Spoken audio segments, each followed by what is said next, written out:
question. Let's see. I think Hulk Hogan is one of the most easily recognized icons in the world. Everything, because also his size, his stature, that Fu Manchu, the long blonde hair. I mean, he's so iconic. Stephanie McMahon has spent her entire life inside the wrestling business. Born into the McMahon family, wrestling was never just a job for her. It was her world from the very beginning. And in that world, one of the biggest names of all time was Hulk Hogan, 2 million of fans. Hogan was the ultimate hero, the man in red and yellow, flexing his muscles, shouting catchphrases, and telling kids to say their prayers and eat their vitamins. But for Stephanie, the story was never that simple. For years, she avoided talking about him directly. She would smile, play her role, and keep things professional. Yet deep down, she carried feelings about Hogan that she rarely shared. Recently, in a series of interviews, Stephanie finally pulled back the curtain and explained why she was never really a fan of Hogan. Not as a child, not as an executive, and not as a woman working in a male-dominated industry. What she revealed wasn't just about her personal dislike for his on-screen character. It was also about what she saw behind the scenes, about how Hogan treated her, and about behavior that crossed lines with other women in the business. Her words have reignited debates about Hogan's legacy and raised bigger questions about the wrestling industry itself. Let's go back and trace this complicated story from the beginning. Stephanie McMahon was born on September 24, 1976. Unlike most kids, her childhood wasn't filled with playground games or ordinary school activities. Instead, she grew up backstage at wrestling arenas. Her father, Vince McMahon, was in the process of turning his father's regional wrestling company into a global empire. This was the 1980s. When I was growing up, I always loved the heels. You know, I didn't like cheering for Hogan. It just wasn't. Well, but he was the most over ever. But I wasn't on the band. The era when wrestling exploded into mainstream culture, when characters became larger than life, and when Hulk Hogan became the face of it all. As a little girl, Stephanie saw things most fans could only dream of. She was there when storylines were created, when costumes were designed, and when superstars prepared to perform in front of thousands. While other kids were watching Saturday morning cartoons, she was watching live shows unfold from behind the curtain, and towering above everyone else in that world was Hulk Hogan. Hulk Hogan, born Terry Jean Ballia in 1953, wasn't just another wrestler. He was the wrestler. With his booming voice, bleached mustache, and unforgettable red and yellow look, Hogan became a cultural icon. His catchphrase, "What you're gonna do, brother, when Hulkamania runs wild on you," was known everywhere. He wasn't just famous in wrestling circles. He was a household name across America, appearing in movies, cartoons, commercials, and more. The WWE then WWF built itself around Hogan's success. Vince McMahon turned him into the centerpiece of his vision, making him the ultimate hero, the guy kids were supposed to look up to. Hogan sold out arenas, broke pay-per-view records, and became the face of professional wrestling for nearly a decade. But for young Stephanie McMahon, things felt different.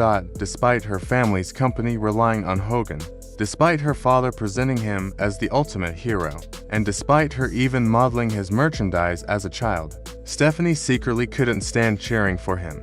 While millions of kids wore Hogan shirts and chanted his name, she found him unappealing. In fact, she preferred the villains.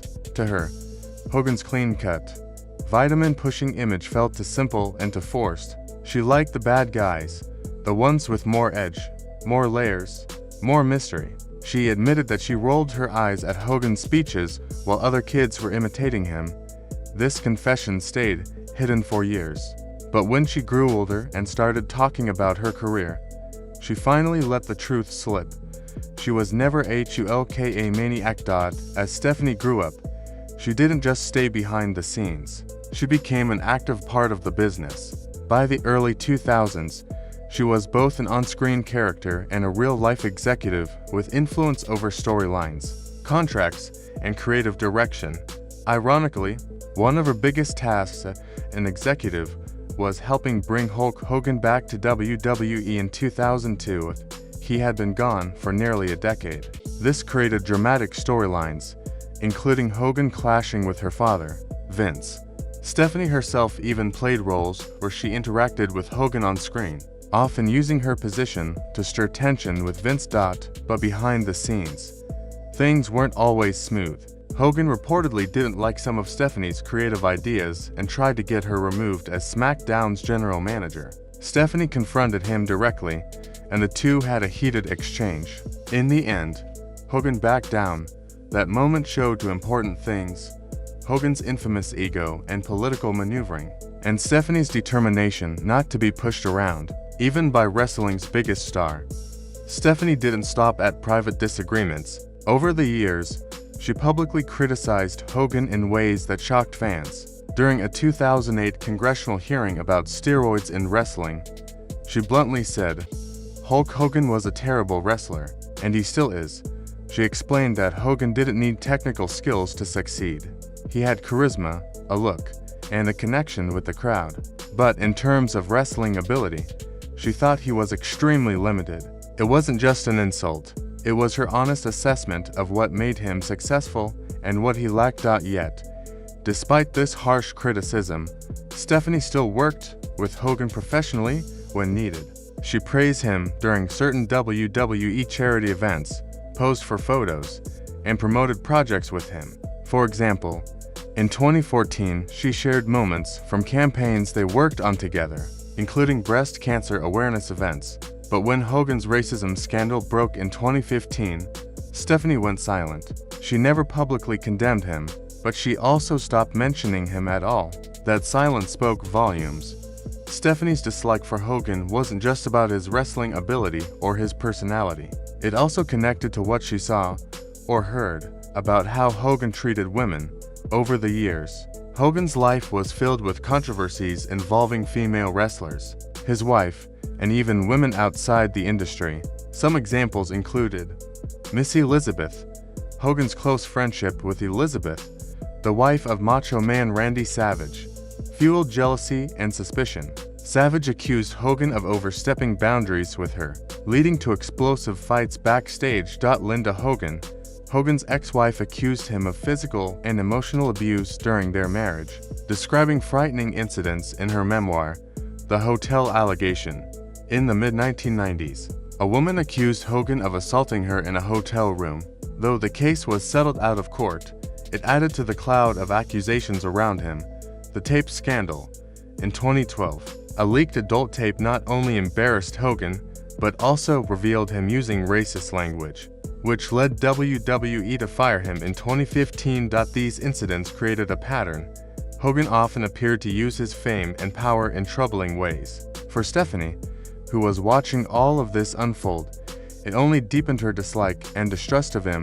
By the 2020s, Hogan's health had declined. Years of wrestling left him with severe back issues, and he underwent multiple surgeries. On July 24, 2025, Hogan passed away at age 71 after suffering cardiac arrest at his home in Florida.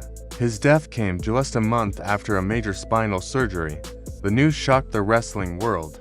Tributes poured in from WWE, AEW, and other wrestling companies. WWE aired tribute shows, with a 10-bell salute and video packages honoring him. Big names like The Rock, John Cena, Ric Flair, and The Undertaker shared messages about his influence, but the reaction wasn't all positive. Many fans, especially younger ones, remembered his scandals and were uncomfortable with celebrating him as a pure hero. Social media was filled with debates. Should Hogan be remembered for his contributions to wrestling, or condemned for his behavior outside the ring? Through it all, Stephanie McMahon stayed quiet. She didn't issue a statement about Hogan's death, at least not right away, and that silence fit her history. She has always been strategic when it comes to Hogan, never openly slamming him in the middle of his scandals, but never pretending he was perfect either. Fans connected her earlier comments about not being a fan of Hogan to his death, resharing clips of her interviews and using them to highlight how divisive Hogan's legacy truly was. the story of Stephanie McMahon and Hulk Hogan in Just About to People. It reflects bigger issues in wrestling, power imbalances, the mistreatment of women, and how the industry protects its biggest stars.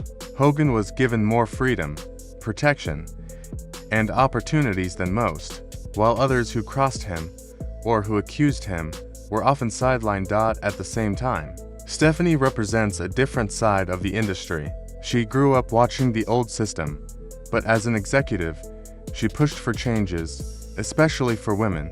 Under her leadership, WWE shifted from presenting women as divas in bikini contests to promoting them as serious athletes in main event matches. In many ways, Hogan and Stephanie symbolized two very different eras of wrestling, one built on protecting male superstars at all costs, and one trying, however imperfectly, to bring accountability and equality.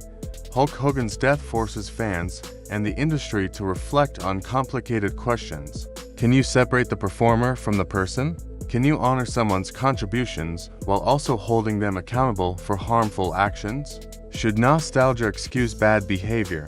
For some, Hogan will always be the childhood hero who inspired them.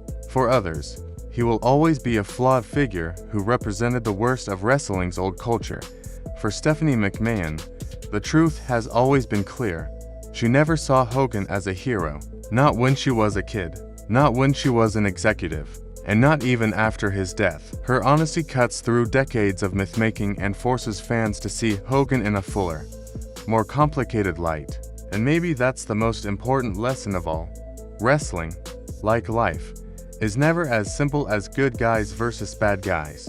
Behind the bright lights and scripted matches, there are real people, real flaws, and real consequences.